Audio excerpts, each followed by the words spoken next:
अगर जीवन में सफलता प्राप्त करनी है तो मेहनत पर विश्वास करें। अगर जीवन में सफलता प्राप्त करनी है तो मेहनत पर विश्वास करें। किस्मत की आजमाइश तो जुए में होती है। नमस्कार मेरे प्यारे साथियों, सभी को स्वागत है आपके अपने चैनल हिंदी ओशन में। जैसा कि आपको पता है, चैनल के माध्यम से हम एनटीए, यूजीसी नेट, जेआरएफ की तैयारी कर रहे हैं हिंदी साहित्य से। यदि आप इस चैनल पर पहली बार आ रहे हैं तो इस चैनल को सब्सक्राइब करें और वीडियो अच्छा लगे तो लाइक एंड शेयर जरूर कीजिए। आपने देखा कि हम लोग धीमे धीमे करते हुए कितनी अच्छी आपकी तैयारी हो चुकी है और आगे भी हम इसी तैयारी को जारी रखेंगे। और आपके 50-50 प्रश्न जो आपके इम्पोर्टेंट हैं और हर चाहे वो आपका भक्ति काल हो, रीति काल हो या आदि काल हो, सबके आपने प्रश्न कर लिए हैं। आज हमारा जो टर्न है वो है भारतेंदु काल का। आपका भारतेंदु काल से जो मुख्य आपके 50 प्रश्न हैं उनके बारे में आज हम चर्चा करेंगे। आज अपना स्वयं का आप आकलन कीजिएगा, आपके कितने प्रश्न सही हो रहे हैं, आपको कितना ज्ञात है और आपको एक्स्ट्रा नॉलेज और कितनी है इसके बारे में। तो चलिए शुरू करते हैं बिना वक्त का ज़ाया किए हुए। जो पहला प्रश्न है वो है भाषा योग वशिष्ठ के रचयिता कौन है। उनका नाम आपको बताना है। कवि गंग हैं, गोकुलनाथ हैं, नाभादास हैं या फिर रामप्रसाद निरंजनी है। तो पूछा गया है भाषा योग वशिष्ठ के रचयिता। जी हाँ, बिल्कुल सही। इसका जो सही उत्तर हो जाएगा वो हो जाएगा आपका option number D, Ramprasad Niranjani भाषा योग वशिष्ठ के रचयिता हैं। आगे बढ़ते हैं प्रश्न नंबर 2 की ओर। उदयभान चरित्र किस रचना का दूसरा नाम है। प्रेम सागर का, सुख सागर का, रानी केतकी की कहानी का या फिर नासिकेतोपाख्यान का। उदयभान चरित्र किस रचना का दूसरा नाम है। तो जो इसका सही उत्तर हो जाएगा वो हो जाएगा आपका ऑप्शन नंबर सी, रानी केतकी की कहानी। और ये किसने लिखी है इसका उत्तर कमेंट बॉक्स में आप बताइए। आगे बढ़ते हैं। प्रश्न नंबर आपका आता है 3। आचार्य रामचंद्र शुक्ल ने हिंदी गद्य के प्रवर्तकों में इनमें से किस लेखक ने पुरजोर ढंग से किया। श्रद्धाराम फुल्लौरी ने, सदा सुख लाल ने, इंशा अल्लाह खां ने या फिर भारतेंदु ने। पूछा गया है कि आचार्य रामचंद्र शुक्ल ने हिंदी गद्य के प्रवर्तकों में इनमें से किस लेखक ने पुरजोर ढंग से इसकी स्टार्टिंग किसने की हिंदी गद्य के प्रवर्तकों में। तो इसका जो सही उत्तर हो जाएगा अकॉर्डिंग टू आपका पूछा गया आचार्य रामचंद्र शुक्ल। तो जो इसका सही उत्तर हो जाएगा वो हो जाएगा आपका ऑप्शन नंबर बी सही हो जाएगा, सदासुख लाल। आगे बढ़ते प्रश्न नंबर 4 आपका आता है इतिहास तिमिर नाशक पुस्तक के लेखक का नाम बताना है। अच्छी रचना पूछी गई है। पूछा गया है इतिहास तिमिर नाशक, इसके जो लेखक है इनका नाम क्या है। भारतेंदु है, बालकृष्ण भट्ट है, प्रताप नारायण मिश्र है या फिर शिव प्रसाद सितारे हिंद है।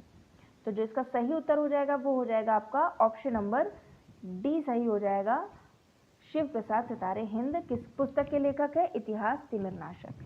आगे बढ़ते हैं। प्रश्न नंबर आपका आता है 5। मानव धर्मसार पुस्तक के रचयिता का नाम बताना है। मानव धर्मसार पुस्तक के रचयिता कौन है। राजा लक्ष्मण सिंह है, शिव प्रसाद सितारे हिंद है, बालकृष्ण भट्ट हैं या फिर अध्यापक पूर्ण सिंह है। तो जो इसका राइट आंसर हो जाएगा वो हो जाएगा आपका ऑप्शन नंबर बी, शिव प्रसाद सितारे हिंद है इसका सही उत्तर। मानव धर्मसार पुस्तक के रचयिता शिव प्रसाद सितारे हिंद। अच्छे प्रश्न हैं, स्तरीय प्रश्न हैं, इनको हमें याद कर लीजिए। आगे बढ़ते हैं प्रश्न नंबर 6 की ओर। हमारे मत में हिंदी और उर्दू दो बोली न्यारी न्यारी हैं, यह कथन किस लेखक का है। सर सैयद अहमद खां का है, राजा लक्ष्मण सिंह का है, सितारे हिंद का है या फिर इंशा अल्लाह खां का है। हमारे मत में हिंदी और उर्दू तो बोली न्यारी न्यारी हैं। तो जो इसका राइट आंसर हो जाएगा वो हो जाएगा आपका ऑप्शन नंबर बी सही हो जाएगा, राजा लक्ष्मण सिंह का ये कथन है। हमारे मत में हिंदी और उर्दू दो बोलियां न्यारी न्यारी हैं, राजा लक्ष्मण सिंह इसका राइट आंसर है। आगे बढ़ते हैं। प्रश्न नंबर आपका आता है 7। इनमें से पंडिताऊपन किस लेखक की भाषा में शुक्ल जी ने माना है। पंडिताऊपन किस लेखक की भाषा में शुक्ल जी ने माना है। सदल मिश्र, इंशा अल्लाह खां, सदासुख लाल या फिर लल्लू लाल। तो जो इसका सही उत्तर हो जाएगा वो हो जाएगा आपका ऑप्शन नंबर सी, सदासुख लाल। आगे बढ़ते हैं प्रश्न नंबर 8 की ओर। अच्छे प्रश्न हैं, देख रहे होंगे आप और इनको आपको याद करना है। हिंदी साहित्य को नवीन विषयों की ओर प्रवृत्त करने का श्रेय किस लेखक को दिया जा गया है। पूछा गया है हिंदी साहित्य को नवीन विषयों की ओर, जो पुराने विषय थे उनसे अलग हट करके जो नवीन विषयों की प्रवृत्ति जो स्टार्ट की है वो उसका जो श्रेय है वो किस लेखक को दिया गया है। प्रेमचंद को, भारतेंदु को, प्रसाद को या फिर हजारी प्रसाद द्विवेदी को। तो इसका जो राइट आंसर हो जाएगा, जी हाँ बिल्कुल सही, भारतेंदु काल हम लोग पढ़ भी रहे हैं। इन्होंने ही भारतीय गद्य का स्टार्ट भी किया था। गद्य साहित्य का आधुनिक काल इधर ही से इनको माना जाता है, इनकी लेखन, इनकी रचनाओं से। आगे बढ़ते हैं, प्रश्न नंबर आपका आता है 9। चूरन साहब लोग जो खाता सारा हिंद हजम कर जाता, यह पंक्ति किस कवि की है? प्रताप नारायण मिश्र, जयशंकर प्रसाद, भारतेंदु, राधाचरण गोस्वामी। चूरन साहब लोग जो खाता सारा हिंद हजम कर जाता, और ये किस रचना से ली गई, उस रचना का भी नाम आप कमेंट बॉक्स में कीजिएगा। तो सही उत्तर बिल्कुल सही, भारतेंदु जी इसका राइट आंसर है। आगे बढ़ते हैं प्रश्न नंबर 10 की ओर। इनमें से भारतेंदु मंडल का लेखक कौन है, पूछा गया है। बद्री नारायण चौधरी प्रेमघन, सरदार पूर्ण सिंह, मैथिली शरण गुप्त, या फिर आपका अयोध्या सिंह उपाध्याय हरिऔध। तो इसका जो सही उत्तर हो जाएगा वो हो जाएगा भारतेंदु मंडल में कौन लेखक शामिल हैं, बद्री नारायण चौधरी प्रेमघन इसका राइट आंसर है। आगे बढ़ते हैं, प्रश्न नंबर आपका आता है 11। भारतेंदु ने किस नाटक में अभिनय किया था? विद्या सुंदर में, जानकी मंगल में, नील देवी में, या फिर सती प्रताप में? देख रहे हैं, बहुत अच्छे प्रश्न हैं और इन प्रश्नों के उत्तर आपको पता होने चाहिए। भारतेंदु ने किस नाटक में अभिनय किया था? विद्या सुंदर, जानकी मंगल, नील देवी और सती प्रताप। तो जो इसका राइट आंसर हो जाएगा वो हो जाएगा आपका ऑप्शन नंबर बी सही हो जाएगा। जानकी मंगल में भारतेंदु ने अभिनय भी किया था। आगे बढ़ते हैं, प्रश्न नंबर आपका आता है 12। भारतेंदु युग के कवियों में से हर गंगा कविता किसने लिखी? हर गंगा कविता के रचयिता का नाम पूछा गया है। भारतेंदु ने, बालकृष्ण भट्ट ने, बद्री नारायण चौधरी प्रेमघन ने, या फिर प्रताप नारायण मिश्र ने? हर गंगा कविता किसकी है? तो जो इसका राइट आंसर हो जाएगा वो हो जाएगा आपका option number D, Pratap Narayan Mishra की है। आगे बढ़ते हैं, प्रश्न नंबर आपका आता है 13। हमारो उत्तम भारत देश नामक कविता किसकी रचना है? हमारो उत्तम भारत देश, राधाचरण गोस्वामी, बाल राधा कृष्णदास, बद्री नारायण चौधरी, या फिर भारतेंदु? तो इसका जो सही उत्तर हो जाएगा वो हो जाएगा आपका राधाचरण गोस्वामी। हर चीज में भारतेंदु मत लगा दीजिएगा। राधाचरण गोस्वामी के जो हैं वो रचयिता हैं किसके? हमारो उत्तम भारत देश। आगे बढ़ते हैं, प्रश्न नंबर आपका आता है 14। जो विषया संतन तजी ताहि मूड लपटात, जो नर डारत वमन करी स्वान स्वाद सौखात। यह दोहा किस कवि का है? कबीर का है, भारतेंदु का है, या फिर आपका दो ऑप्शन है, और तुलसी का है, या फिर राधा कृष्णदास का है? तो ज़्यादा वक्त ज़ाया नहीं करते हैं, इसका जो राइट आंसर हो जाएगा वो हो जाएगा राधा कृष्णदास। आगे बढ़ते हैं प्रश्न नंबर 15 की ओर। भारतेंदु युग का कौन सा कवि पुष्टि मार्ग में दीक्षित था? बालकृष्ण भट्ट, भारतेंदु, हरिश्चंद्र, बद्री नारायण चौधरी, या फिर प्रताप नारायण मिश्र? तो जो इसका राइट आंसर हो जाएगा वो हो जाएगा आपका option number B, Bharatendu Harishchandra. ये कवि जो है वो पुष्टि मार्ग में दीक्षित थे। आगे बढ़ते हैं, प्रश्न नंबर 16। इनमें से कौन सी प्रवृत्ति भारतेंदु काल की है? भाषा में लाक्षणिकता, समस्या पूर्ति, इतिवृत्तात्मकता, या फिर संस्कृत वर्ण वृत्तों का प्रयोग? कौन सी प्रवृत्ति भारतेंदु काल की है, पूछा गया है। तो जो इसका सही उत्तर हो जाएगा वो हो जाएगा आपका ऑप्शन नंबर बी, समस्या पूर्ति राइट आंसर है। आगे बढ़ते हैं प्रश्न नंबर 17 की ओर। नीति विनोद के रचयिता का नाम क्या है? गोविंद गिल्ला भाई, राधाचरण गोस्वामी, भारतेंदु, या फिर अंबिका दत्त व्यास? नीति विनोद के रचयिता का नाम पूछा गया है। तो जो इसका राइट आंसर हो जाएगा वो हो जाएगा गोविंद गिल्ला भाई, नीति विनोद के रचयिता हैं। आगे बढ़ते हैं प्रश्न नंबर 18। वे प्राचीन और नवीन का योग इस ढंग से करते थे कि कहीं से जोड़ नहीं जान पड़ता था। भारतेंदु युग के कवियों के विषय में यह टिप्पणी किसकी है? रामविलास शर्मा, आचार्य शुक्ल, डॉक्टर नगेंद्र, या फिर हजारी प्रसाद द्विवेदी? तो इसका सही उत्तर हो जाएगा जी हाँ, आचार्य रामचंद्र शुक्ल की ये टिप्पणी है। वे प्राचीन और नवीन का योग इस ढंग से करते थे कि कहीं से जोड़ नहीं जान पड़ता था। आगे बढ़ते हैं, प्रश्न नंबर आपका आता है 19। जगन्नाथ दास रत्नाकर के काव्य गुरु इनमें से कौन है? अच्छा प्रश्न है। जगन्नाथ दास रत्नाकर के गुरु का नाम पूछा गया है। काव्य गुरु इनमें से कौन है? नवनीत चतुर्वेदी, भारतेंदु, रामकृष्ण वर्मा, या फिर हरिऔध? तो इसका जो राइट आंसर हो जाएगा वो हो जाएगा आपका नवनीत चतुर्वेदी काव्य गुरु थे किसके? जगन्नाथ दास रत्नाकर के। आगे बढ़ते हैं, प्रश्न नंबर 20। हो होरी किसकी काव्य कृति है? अच्छा प्रश्न है। हो होरी ये आपका एक बार आ भी चुका है एग्जाम में। अंबिका दत्त व्यास, जगमोहन सिंह, राधा कृष्णदास, या फिर नवनीत चतुर्वेदी? तो इसका जो राइट आंसर हो जाएगा वो हो जाएगा आपका option number A, Ambika Datt Vyas की रचना है हो होरी। आगे बढ़ते हैं, और ये क्या है? काव्य कृति है। प्रश्न नंबर 21। कानपुर के रसिक समाज से किस कवि को संबंध था?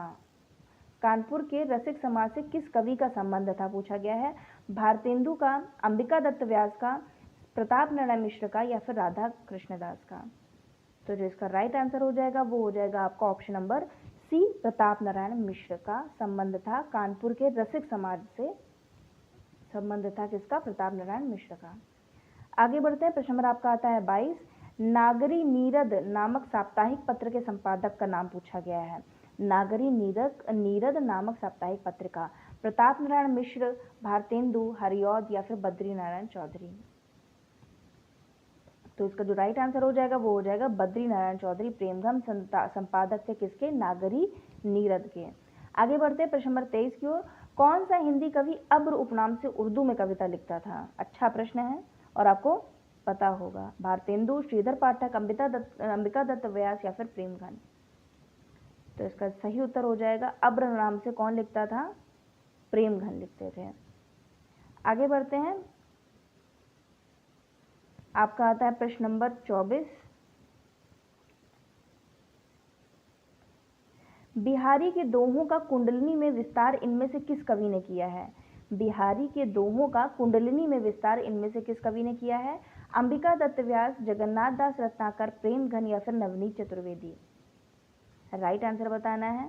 तो इसका जो सही उत्तर हो जाएगा वो हो जाएगा अंबिका दत्त व्यास। आगे बढ़ते हैं प्रश्न नंबर 25 की ओर। रहीम के दोहों पर कुंडलियां किसने बनाई हैं? ठाकुर जगमोहन सिंह ने, अंबिका दत्त व्यास ने, राधा कृष्णदास ने या फिर दुर्गा दत्त व्यास ने। रहीम के दोहों पर कुंडलियां किसने बनाई हैं? तो जो इसका राइट आंसर हो जाएगा वो हो जाएगा आपका option number C, Radha Krishna Das. आगे बढ़ते हैं प्रश्न नंबर 26। फूलों का गुच्छा रचना के रचनाकार कौन है? बहुत आसान प्रश्न है। फूलों का गुच्छा के रचनाकार उदय शंकर भट्ट, राधा कृष्ण दास, भारतेंदु या फिर निर्मल वर्मा। तो जो इसका राइट आंसर हो जाएगा वो हो जाएगा ऑप्शन नंबर सी, भारतेंदु। प्रेम संपत्ति लता के रचनाकार कौन है? ठाकुर जगमोहन सिंह, गया प्रसाद शुक्ल, स्नेही या फिर निराला या प्रसाद। प्रेम संपत्ति लता, इसका राइट आंसर हो जाएगा ठाकुर जगमोहन सिंह। आगे बढ़ते हैं प्रश्न नंबर 28। बकरी विलाप किसकी कृति है? एक आपकी रचना है यूजीसी नेट के आपके सिलेबस में खाली बकरी, वो किसकी है? सर्वेश्वर दयाल सक्सेना की है। पूछा गया है बकरी विलाप किसकी कृति है? मैथिली शरण गुप्त, भारतेंदु, श्रीधर पाठक या फिर मुकुटधर पांडेय। तो इसका जो राइट आंसर हो जाएगा वो हो जाएगा आपका ऑप्शन नंबर बी, भारतेंदु की एक कृति है। आपने पहली बार सुना होगा या आपको पता था पहले से? कमेंट करके इसका बारे में जरूर बताइएगा। बकरी विलाप किसकी कृति है? तो ये हो जाएगा आपका भारतेंदु की। आगे बढ़ते हैं, प्रश्न नंबर आपका आता है 29। पावस पचासा कृति के रचयिता कौन है? पावस पचासा,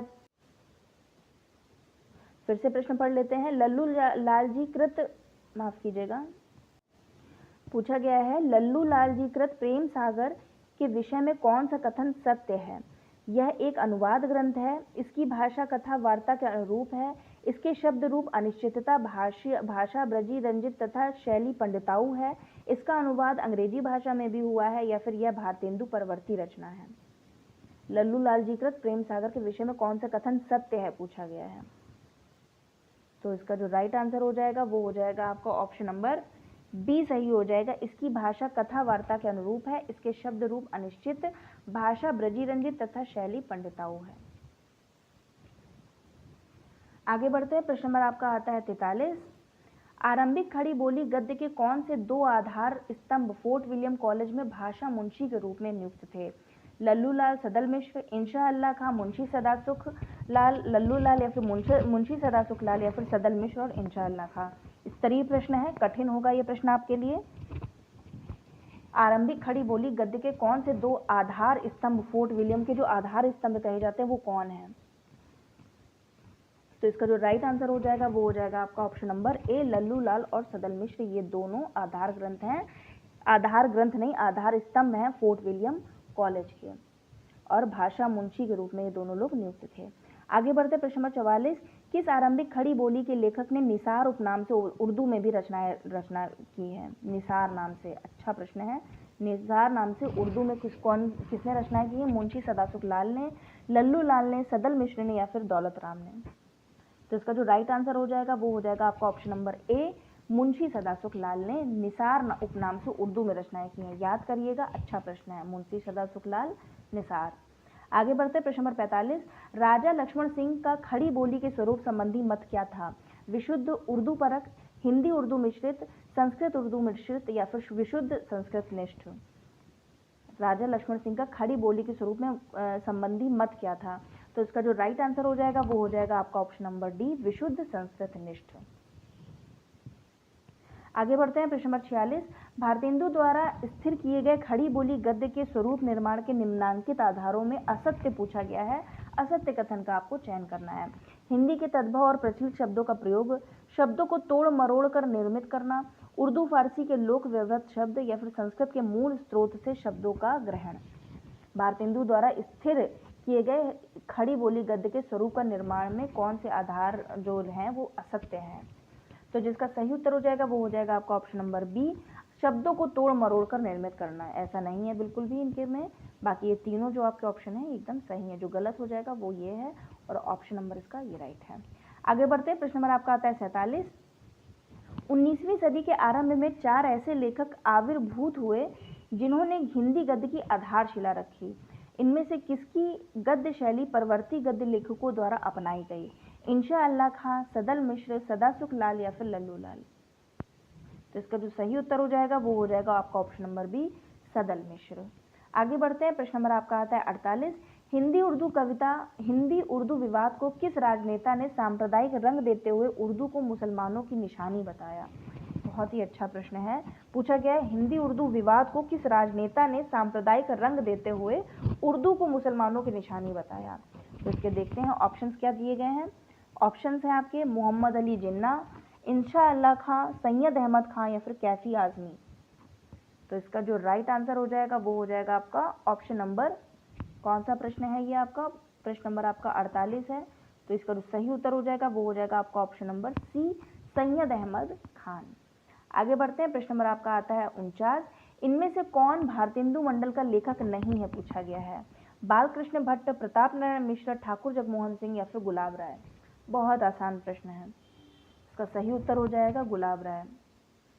ये भारतेंदु मंडल के नहीं है तो ये किस मंडल में आते हैं? बताइए इसका कमेंट बॉक्स में उत्तर। आगे बढ़ते हैं और आज का हमारा जो अंतिम प्रश्न है वो है भारतेंदु जी के संपादकत्व में इनमें से कौन सी पत्रिका निकली थी? उनका जो संपादन था तो उनमें से कौन सी पत्रिका निकलती थी? हंस पत्रिका, सुधा, हरिश्चंद्र चंद्रिका या फिर मित्र विलास? तो इसका जो सही उत्तर हो जाएगा वो हो जाएगा हरिश्चंद्र चंद्रिका। ये थे पूरे आज आपके 50 प्रश्न। आई होप आपको ये सब क्लासेस बहुत अच्छी लग रही होंगी। बस आपका एक लाइक चाहिए और आप जितना से जितना आप अपनी प्रतिक्रिया व्यक्त करेंगे और जितने मैंने आपसे प्रश्न पूछे हैं यदि आपको जानकारी है तो उसका उत्तर दीजिए कमेंट बॉक्स में।